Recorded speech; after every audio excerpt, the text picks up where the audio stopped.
Kā tad es vispār nolēmu mainīt savu dzīvi un pāriet uz kaut kādiem alternatīvajiem veidiem mēnešreižu laikā? Man piedzima bērni, un es sapratu, cik milzīgu atkritumu kaudzi es atstāju lietojot pamperus. Un tad es sāku domāt par tiem ieradumiem, kas man ir bijuši, un es esmu lietojusi līdz bērniem vienmēr tikai tampons un paketes, un es sāku mēģināt citus alternatīvus veidus.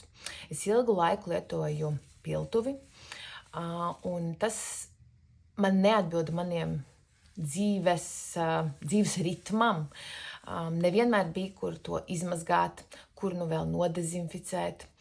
Un, ja piltuvi nemāk, piemēram, korekti izņemt, un to vakumu, kas ir jāizveido, lai asins netek garām piltuvē, velk vienkārši kā ārā, tad tas ilgtermiņā provocē orgānu noslīdējumus. Līdz ar to es domāju, ka ļoti daudz sievietes piltuvi nepareizi ņem ārā, un tādā veidā kaitē savai veselībai.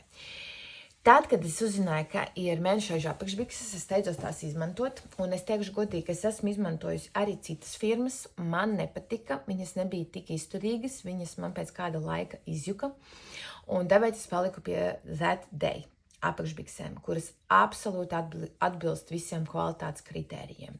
Tā kā es lietoju jau 5 gadus, tad, protams, tās, kas ir pirmās, pieņemsim, šitās viens no pirmajām. Man liekas, ka vairs šitādas modelis pat nav vairs pieejams ar tādu mežģīnīti. Tā daļiņa atdalās no pārējām biksītēm. Tagad jaunākajām biksītēm viss ir kopā un vairs neatdalās nekas. Tad, jā, šīm biksītēm ir mazinājusies uzsuktspēja, bet tie ir 5 gadi, ko es esmu lietojusi. Bet kopumā lietošanas brīdī es esmu absolūtā sajūsmā bijusi. Vienmēr. Tad es par šo esmu runājusi ar savām vingrotājiem jau ļoti, ļoti sen. Un man tipiskākais jautājums, kas ir, kāda ir sajūta tās lietojot? Nu, tās audums ir tāds peltkostīma veida audums, un tā sajūta nav tāda kā ar paketi. Tā sajūta kā ir ar tādu biezāku auduma apakšbiksi kājās.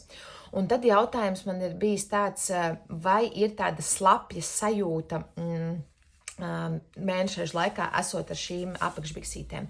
Tad es varu teikt, ka nē, ka tā uzsuktspēja ir brīnišķīga, un tad, kad sāk parādīties tā slapjā sajūta, tas liecina par to, ka ir apakšbiksīte jānomaina. Parasti ir tā, ka es vienas lietoju dienā un otras lietoju naktī.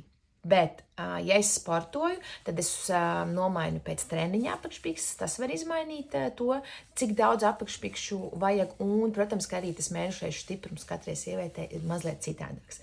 Tāpēc, ja tu domā, kā vispār iepazīties ar šo produktu, es tev iesaku paņemt tās apakšbiksītes, kuras ir ar vislielāko uzsuktspēju, pamēģināt, kā tu jūties, kā tev patīk. Un tad ikdienas lietošanai vajag sākt vismaz ar 3. Tas ir tāds absolūts minimums, lai tu varētu par riņķi tās mazgāt.